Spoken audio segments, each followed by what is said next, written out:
Hello, this is Dean Radin, and I'm on Your Superior Self. Hi, I'm Anita Murjani, and this is Your Superior Self.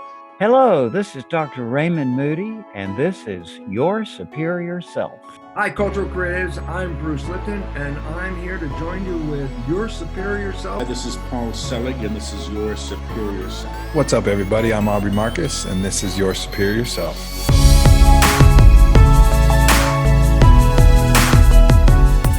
Hello, I'm Jeanine Thompson. Thanks for tuning in and living your superior life. Janine, love that intro. I don't know if you got the call, but I was definitely getting dialing you up at 911 from the soul. Let's talk about that, right? Like your book, like what inspired this book? And like, did you feel like it was a pull from the universe to write this? I did indeed. It was from my own personal experience that the phrase 911 from your soul dropped in during meditation. It was during a time in my life where the details of my life looked pretty darn good from the outside. From all external perspectives, I had the big Fortune 50 executive job. I had great kids, cool travel, the accoutrements of success. All the things we're told are success. And yet I just kept having this persistent restlessness and yearning. Like there's got to be something more to life. There's something missing. And it led me to leave my Fortune 50 role and embark on a search. And I'm super crazy curious. So I started reading poetry and philosophy and sacred literature and sacred sites, anything I could get my hands on. But all of them kept bringing me back to soul. And during that time, and it was the first time really in my life, even with all of my education, that I went inward. We're taught to go outward, go out to the experts, go out into the world to make yourself happy. And those things can be beautiful when created in harmony. But the true riches in life are, the true gold is found through the interior journey. The issue became once I learned what I was asked to do in terms of my next chapter, my next mission, which was to bring the power of love and tapping into expanded potential through the soul into business, I got scared. And I started play small. I'm like, are you kidding me? There's no way I am going to bring this to my executives. They aren't going to understand it. They're going to reject it. So I practiced safe executive counseling or coaching. And by the way, I don't mean that. That wasn't a great way to frame it. I would say traditional executive coaching. There is a need for it, and it's extraordinarily valuable. But I knew it wasn't my calling. And I knew the people who were looking for me were looking for something in addition to the proven science-based strategies. And so ultimately, I stepped on my own garden hose, played small, hit out. And when you live in half congruence, when something's tugging at your heart and soul and you don't follow it, things get shaken up in your life. I almost tanked my business and stressed my finances, and I was unhappy. But during that continued exploration, it brought me to become a Reiki master and certified yoga teacher. And for the first time in my career, I learned about mind, body, soul, and spirit. I didn't learn that in graduate school. I certainly didn't learn that in best practices as a Fortune 50 executive. And they were things I made fun of 20 years ago. And then I accessed these 7 clear spiritual principles about living our expanded potentiality. And they became my blueprint. And I started to live my own principles every day. and start to bring those messages to my executives and entrepreneurs and leaders. And those sessions were fire. They were absolute fire. Like they felt totally alive again. Some of them sparked new entrepreneurial ideas. Some of them left their job. I mean, they each had their own pathway, but that was my 911. And I knew, literally for 2 decades, people have said, Thompson, when are you going to write a book? And I'd be like, I know. But this one I knew I had to write because there are so many of the successful people that I work with and these high performers who are hungry to live their superior life and become the excellence and the extraordinary beings that they are. But something's missing and they're leaving potential on the table every day. Such a beautiful story. I mean, I can relate to a lot of that personally. They're not teaching me a lot of the stuff that you're talking about in college either. It's, science-based, evidence-based. But there is a pull, right? Like there is something that's pulling us, right? And you have that 911. What did you feel like when that 911 call was coming from your soul? Where did you feel that in your body? Oh, that's such a great question. I felt it. I felt it in my heart. Wow. There was something missing. Like literally, it's like a heartache for love, that you're searching for. I felt it. I heard it in my mind. I constantly woke up either at 3:33 or 3 a.m. saying, beloved, there's something more for you and there's something more through you. So those stand out the most, but I also just felt it in, I have a lot of vitality and energy. I love life, but I didn't have the same juice. Like I got up each morning, I'm like, come on, Thompson, let's gratitude. Let's just be grateful. You have so much to be grateful for. But I could not gratitude the call away. When your soul's really trying to reach you, you have to follow it. Or you might live a life of regret. And I was worried if I didn't, I would regret that I didn't become all I sensed that I could. Did you have children at the time? I did. That was part of the dilemma, right? I was a Fortune 50 executive, international executive running an HR department in a plane 200,000 to 300,000 miles a year. I was a single mom of my kids, Tanner and Taylor, who were the world to me still to this day. They're amazing, amazing souls in the world. And that was part of the pull. It's like, are you nuts? You have got security. I loved, honestly, my team, my CEO, the mission, cool travel. I love so much of what I was doing. And yet that yearning could not be satiated. What did it look like for you when you took that leap of faith? Like when you left that part of you, when you went to go experience that, answer that calling, like did you fall flat on your face or did you kind of have the universe give you stepping stones? I think it's a little bit of both. I mean, I always believe that the universe, when I look back, there was an utter intelligence in life, key inflection points that led me exactly to where I am today. I would not be credible on stage or with my clients had I not had probably been steeped in the science of human development and or intangible, grounded grit of being an executive, right? So now I'm credible with them and I understand business, I understand P&L, and I love their language. So I always felt guided. But there were a lot of days where I didn't realize how much walking away from my identity of a successful executive actually was a part of who I understood myself to be. You know, we get all wrapped up in our roles. Our roles are not who we are. It just happens to be a vehicle of expression that I think the universe is temporarily using us as to make a difference in the world.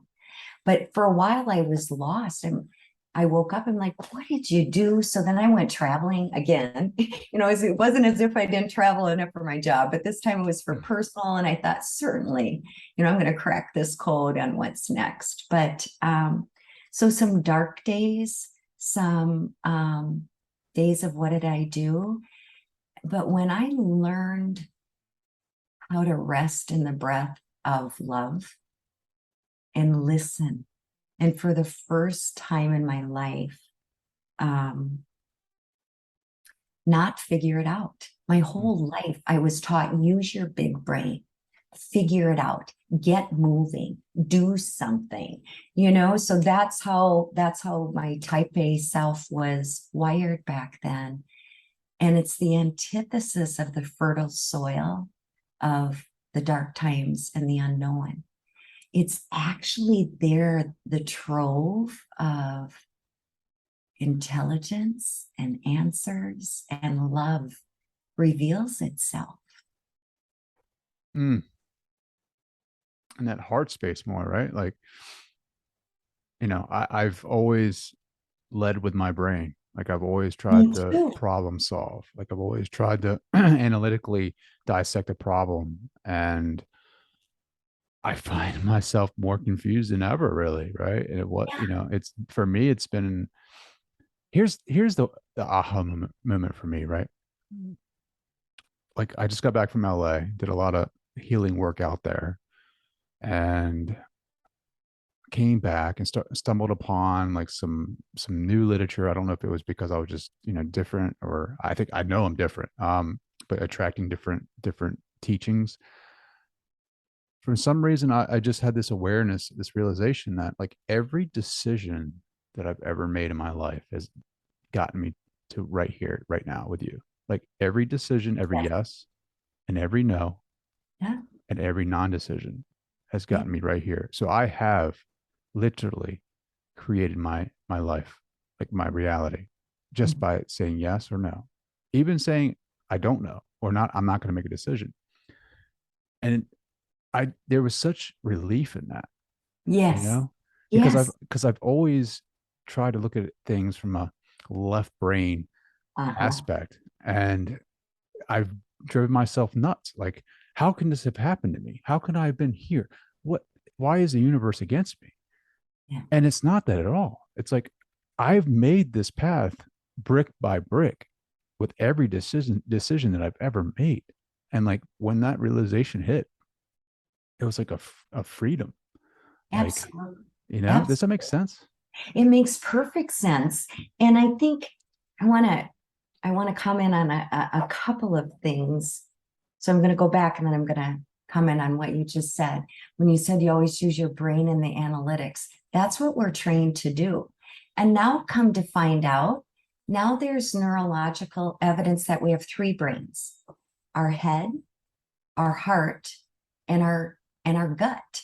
And we don't know how to make those work from a science perspective. But I think the gold is in the three levels of the heart. We have our physical pump organ that we're aware of. We've got the emotional level that we've all felt, like, you know, something we're super excited about, new love, whatever it might be, that is completely delicious and makes you feel alive. We've had loss and tragedy. We feel, you know, the extreme beauty and tragedy in the emotional heart. But where our answers really rest is one energetic, subtle layer deeper, which is the spiritual heart.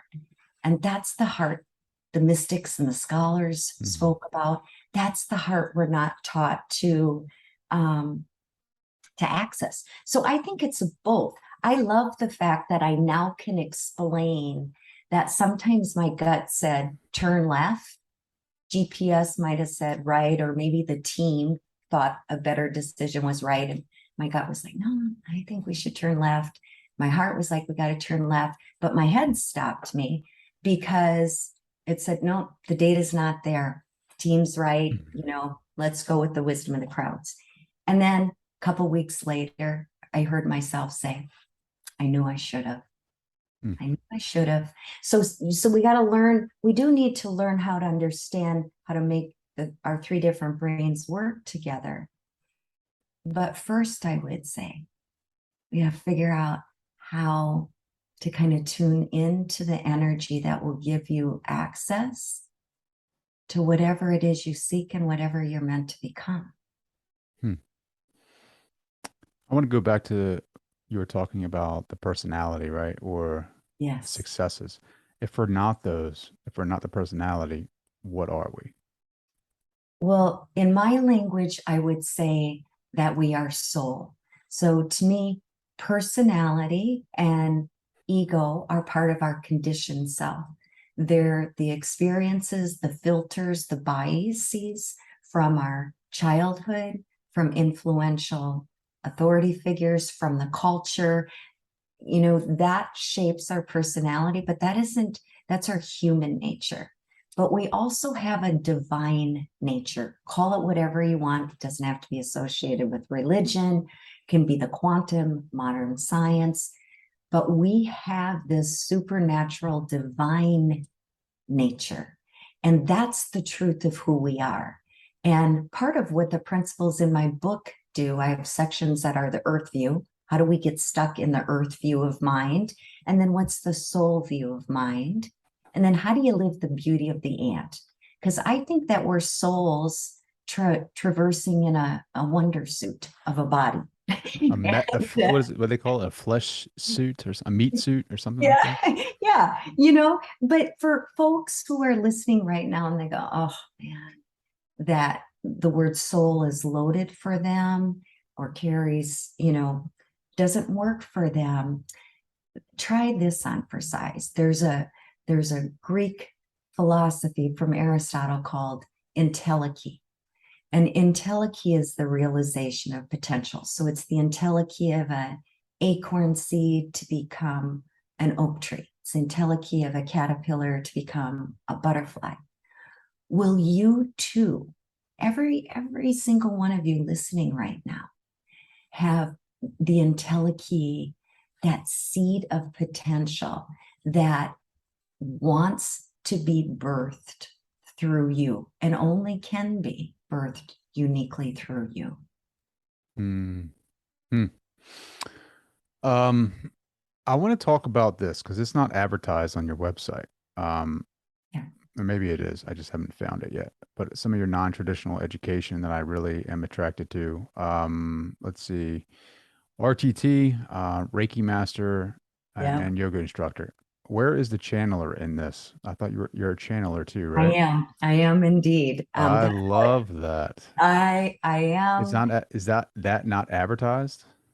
It is. I mean, I write about it some in my book. I wrote the whole book in the forest. You might have seen the pictures on my website. It's a channeled book largely. What was the question? What do you tap? It was just, I'm just messing with you. I'm just like, I think I found the secret sauce here. I think I've tapped into something special with, you being a channeler. So I was like, I've heard a couple of interviews and you had mentioned that. And then I went back and looked at the website and I didn't see it. And I was like, I'm more interested in because I think in one of the emails you sent me, the most influential book was a book titled Spiritual Growth, Being Your Higher Self. Yes. I actually, it's funny about coincidences because I actually have I guess her name is Sanaya Roman. Yes. Got it right here. Yeah. So there was I bought this book a long time ago, but it's the one of how to channel. I just never, I looked at it, glanced through it, put it back on the bookshelf in the library. And then you sent me that and I was like, that name is so familiar. Why do I know this name? And I went back and I found that book and I was like, and then I found out that you actually do channel. What does that look like for you? What it looks like for me is first of all, I've got to get out of my human nature way, right? So I find ways to soften and empty my mind. That might just be as simple as the breath, but conscious breath. One hand on heart center, one on my belly, and really just connecting with the breath. So sometimes it's an active process to drop into channeling, but I'm also, when I meet people, I feel energy, I intuit messages, it just comes to me. But I do like to just empty and purify this vessel so I receive whatever the individual might be ready to hear and or is most meaningful to him, her, they, them. Now, are you tapping into your higher self or like an entity or being separate from that? I know? think it's both. Like when I, in Reiki, I always think it's a both and. So for me personally, I think we're co-creative agents in this world. So when I heard you say, you had that realization about being and this wasn't your language, but an agent in, all the decisions. I totally agree with that. And for me, I'm a beauty of the and girl. There's an and to it, which is there's also however you understand what animates life. There's a co-creative agent in that. So sometimes there are messages that drop through for me that individuals are asking and wanting to hear. So I think it's a combination of both. I think it's a combination of deeply tuning in and receiving help and being used as a vessel from a power greater than me. So beautiful. I love it. I love channeling. I think there have been some great channels. There's a guy named Blair Styra who's in New Zealand who channels an entity called Tabash, who has been a game changer for just me, right? Like, I don't know how it works, right? Like, I'm assuming you get, because you're an RTT practitioner, so like I'm assuming like if anyone's ever gone down in hypnotherapy and had a session, right, where that conscious part of you like kind of takes a back seat, and then something, either your higher self or something that's a part of you comes in and starts stepping in and talking about higher language or higher knowledge. I think that channeled entity might be associated with your higher self. I don't know the dynamics of it. I don't really know the logistics of it. I just know that if you're resonating with the information, that's like the most important part. Like, your openness, like you're so open. So here's what I believe. Like, again, you have to understand in my history, being an evidence-based psychotherapist, they would have laughed me out of graduate school. This just was not part of the protocol and the way we understood human behavior, and PI at the time was called person and environment. But I think anybody who is open and asking, when there is the knowingness of the soul that you're ready, everybody has the ability to have psychic abilities, channeling abilities. I fundamentally believe that, right? And the truth is, everybody's already done it. Like, let me ask you a question. Has there ever been a time in your life where you just knew something? You just knew it. You didn't have the facts. It wasn't like you went out and studied it. Something just would, like, viscerally, it's like, I know this. Yeah, no, when I went to LA, I knew that everything was going to, I knew that I was going to get out there, travel, be fine, come back, because it's outside of my comfort zone. Like, I've never done that, right? Like, my wife, the universe has either manifested this for me or something different where I manifested this, because everything was showing me the signs pointing me in this direction to do this. And I'm like, there's an episode of, I just did it, my trip to LA. It's like, I was like 2 episodes ago where I talk about this, where I was seeing signs everywhere, like numbers. And I would this conversation with this practitioner that I went out there to do this with, like he said something, and I kept seeing that everywhere, right? Like, You so, do. like Yeah. I Life. knew I had to go out there. Like things were unfolding for me to go out there. Yeah. And so I went out there, and like, my wife went with me, and she's like sweating bullets on the airplane, like, because she doesn't like to fly. And I'm just like, I'm good. Like, I know we're going to be good. Like, I just know it. Yeah. Good. But you described so many things that open up the gateway to expanded wisdom, to tuning in, to receiving messages.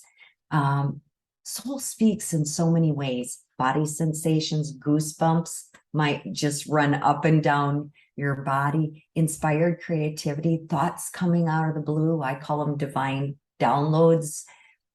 Resonance. You come across a book and you're like, gosh, this is just resonance. Mhm.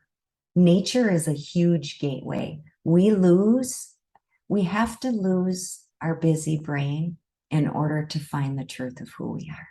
Mhm. So nature helps us lose that rational mind, which, by the way, we all love, and we're going to need it for organizing steps later. We just don't need it to lead the way, right? The physical world, license plates, numbers on clocks, on license, on street signs, on doors, dreams, symbols.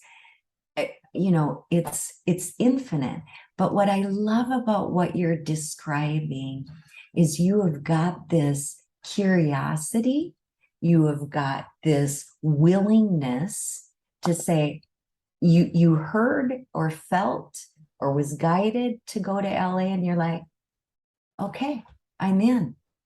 And if we can just say, because some of my clients are pretty skeptical initially, this is all new to them, and they're like, Thompson, and I'm like, buckle up, we're going to be okay. It's good, and I start in a place which might be more comfortable for them. But honestly, they come to learn there's so much more for us. The great truths, the timeless wisdom always precedes collective acceptance in science. Somebody said it was like the Matrix, right? Yeah. And they told me to follow the white rabbit, and I didn't know what that meant at all. So I obviously Googled it and YouTubed it.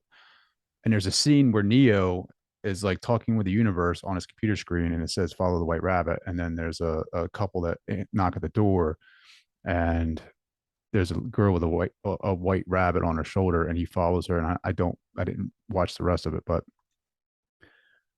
you want to talk about messages and signs.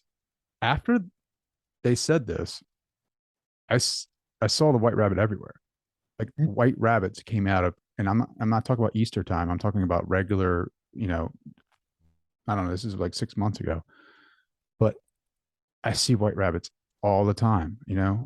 Someone, during this interview or whatever, this person had mentioned a college that, is not local, but it's around. And I see this college everywhere, right? Like it's funny how the universe talks to us.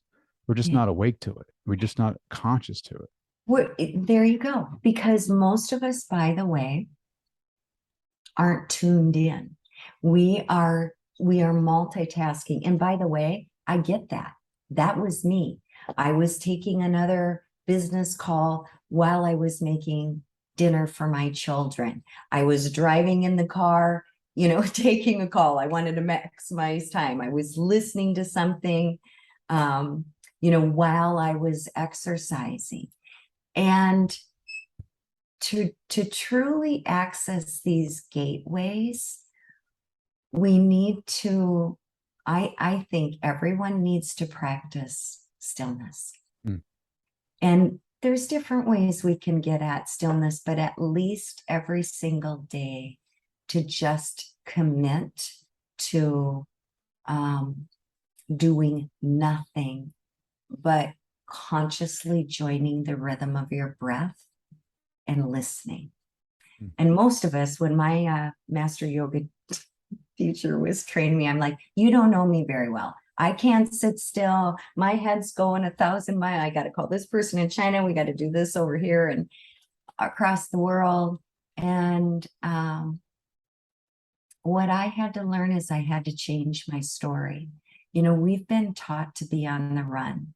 We have been taught to go, go, go, go, go. We've been taught that the true riches were the stuff. And so it's taken us away from the truth of who we are as unlimited beings. Mm-hmm. So I invite everyone to, you know, I'll tell my clients, you got 30 seconds. They're like, I'm super busy. I'm like, then 30 seconds ain't going to matter. If you're already late to a meeting, what's 30 more seconds? Mm-hmm. Close your eyes, hand on heart center, hand on your belly, and feel that breath, like consciously, literally feel the breath. It, you know, raise your hands, lower your hands. Your busy brain's going to jump in and say, noted. And it might do that 10 times during the 30 seconds. I'm like, my goodness, you're busy. Noted.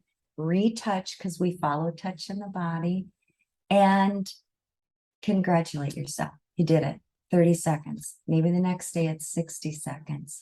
And if you stick with that, over time, you're going to unravel the story that I can't do this. My head's too busy. I'm too antsy. Those are stories we've said and we've now made true. Mm. And so that's one way.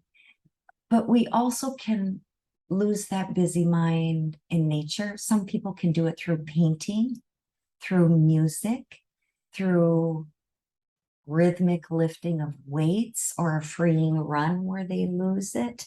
But even if you'd use an active pursuit, I really want to invite everyone to learn how to consciously tune into their breath and listen to the wisdom that will emerge.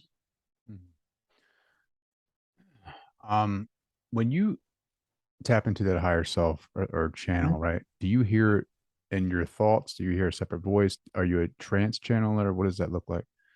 Yeah, it looks many different ways. So often before every client session, I always just tune into their energy, and I specifically ask for things that I need to listen for, directions we might have to take. So I just kind of tune into the energy. I do that even before every podcast, you know, and Really? so, yeah, just yes, I try and just move through very consciously to see if there's some wisdom that I need to tune into, so that what you and I offer and create together this evening is incredibly meaningful to your guest.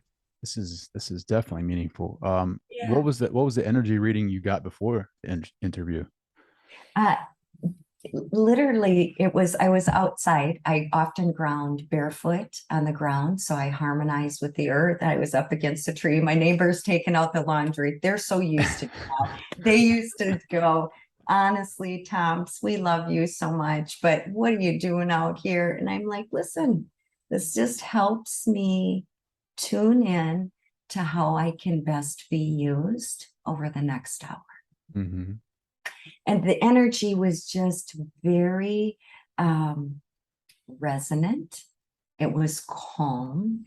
It was just in sync. I just kept hearing sync, sync. So there wasn't any deeper message as other than that for tonight, which was actually lovely, because sometimes, you know, there's a resonance that isn't clicking, right? Then the work is different. So. Mm-hmm. Yeah, I love that. Where are you at right now in the US? I'm in Minneapolis. Okay. So you have, like, when you're grounding, you're out there grounding. Like, I am. So I live on a lake and it's heavily wooded. Nature is, I believe, one of our greatest wisdom teachers. Laying in the arms of the redwoods in California, talk about transcendent wisdom experiences. But right here, it's incredibly beautiful. But I love the buzz of a city too. So for those of you who are living in the city, you know, open your window and just feel the vital life force of air. Feel the vital life force of sun and connect to it. And if we just take a few moments and deeply connect, we open up another whole channel of wisdom within us. We start to see things differently in the world. You started to see rabbits. You were willing to see an expanded way of walking through the world. We all can do that every day. We can do that before walking into the next business meeting. If we would just close our eyes and ask, help me to see what I need to see. Help me to speak what I need to speak. Use me as a force for good. That simple intention would be a game changer. Now, do you say that when you feel like you're hitting a brick wall, right? Like when you feel like a greater pull from the universe, and you know, like you're going back to your point of the knowing, you know, there's something that you're here to do or you're here to experience, and you don't know what that is, and it feels like you're drowning. It feels like you're doing everything you can to open yourself up to the universe. What do you say to God? What do you say to your guides? What do you say to the ascended masters? What do you say to anyone who's listening that's helping you out along your path? Like, is it just as simply as give me a sign? What is my next thing? Because I feel like there is a pool, like there is a large pool for me, and I don't want to give up on it, but there's also resistance. You know what I mean? Like there's things out there. Of course there's resistance. I get it. But one of the things I want to first encourage, and honestly, it's probably going to be one of the hardest asks, which is let go of needing to find the answer right now. Part of my struggle when I was in my 911 is I like to think fast, move fast, make a big impact, get on with it, right? So I don't waste time and I can make a difference. But the soul's knowing of timing cannot be rushed. And the more I pushed for the gold, it wasn't that pathway. And I don't think that there's wrong pathways. I really don't. I think that there's value to be learned. But what I had to learn was actually to rest in the unknowing and to embrace it and say, what is it you'd love for me to know just for this next hour? And then my impatience would kick in, and I might be exploring on the internet saying, maybe I should do this or this or da, da, da, da. And I'd be like, okay, Thompson. And then I'd go back into stillness and I'd say, okay, I'm going to swing again here. What does I need to know for now? Guide me and make it loud, because I might be in my busy brain and I'm just might miss it. So please make it loud. So part of it actually is you've already offered the willingness. You're already out there at exploring. But I also encourage you to spend some time or more time, if it's not part of your regular practice, in just being in the pause. Embrace that in between, because it's funny, you know, in the fertile dark ground is where most of life grows, plants, seeds. And yet we wanna get on with it. We got stuff to do. So I'm just wondering if you can add the and to this and embrace it and just be with it and breathe in through the discomfort and ask the discomfort what it'd like to teach you. Breathe into the confusion or the not knowing, and ask ask what it has to teach. And more than anything, just rest. You will never, ever mess. And I believe this with the trillions of cells in my being. You will never miss what is meant for you. But there is a divine timing that we can't rush. And along the way, if you pick a path, there'll be a course correction if that's not the pathway for you. Have you, like, what does that course correction look like for you, though, right? Like, I feel Yes. like you've had so many different paths. And like, I have. you know, Which is what I'm talking about. There's no way in heck I could have designed the way just even my professional career laid out, not a chance, or my personal life either. But so, what that, how I got corrected, if you will. So during the times when I referenced living in half congruence, I was building traditional executive coaching practice, programs to sell online. By the way, my peers were selling them, delivering great value, making a ton of money. I'm a creative little bugger. I created a number of programs, nada. 5 people, 10 people. They would not take flight. That wasn't what I was meant to do at that point. So then I started very briefly looking at corporate jobs and thought, should I go run an international HR function again? I at one point did a very brief stint as a business general staff manager in flat panel TVs. I'm like, do I go there? And even just opening the job boards, it was really clear. And the next week, clients came in, speaking engagements came in. So as long as we're always walking through life, notice what you notice. Stop and pause, truly, all day long. Notice what you notice and say, it's the message for me. I walk through life listening to the thousands of clever ways life is guiding and loving me every day. Most of us are in our head because we're trying to do the sort. And I'd love for people to actually just truly move through life more frequently, just noticing what you notice. And in that awareness, it'll show you the way. Jeanine, I can talk to you all night. Oh my gosh, our time is, wow. It went by in the blink of an eye. I know. I was grounded. Yes. I'm very grounded in this conversation. Like, I just love hearing your take on it and your philosophy and just like your story of how it's so interwoven, like from the left to the right, left brain, right brain, and like now soul and heart. Like, yes, it's just so beautiful. And like I challenge everyone here listening today, like, to start living more from your heart. Like, I choose to live differently. Like, I was such a brain-led guy, I had to be science-based, and I had to be, I lived from the ego. I had built a personality. I had created a personality that protected me.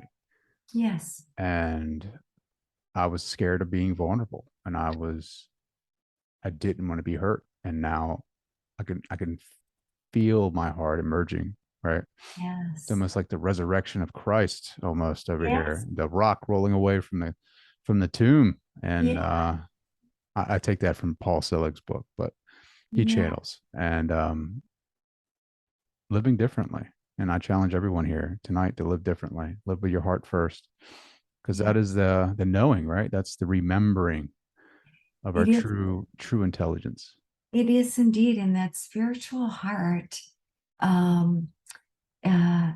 is the knowing of your soul's will. Knowing of your soul's will. Where can we go? Where can we find more about you? How can we get in contact? Where can we buy the book? Yeah. So you can find me at JanineThompson.net, and, drop me an email, schedule a complimentary assessment. I just love to chat with people. If it's not me, I'll help you find what might serve you best. You can find my book on Barnes and Noble, Amazon, in all, a number of countries. And if you'd like to support your local bookstores, they can order it through the Ingram catalog. So support that local community. Just getting started on Instagram. I'm _Jeanine Thompson _. So not a whole lot there, but come help me build this tribe and social media presence. So thank you so much. And also, thank you for the gift of you and the gift of your courage and vulnerability to share what you're sharing so openly, and your exploration. And I can't wait to learn more. I just can't wait to learn more. It's been such a great joy.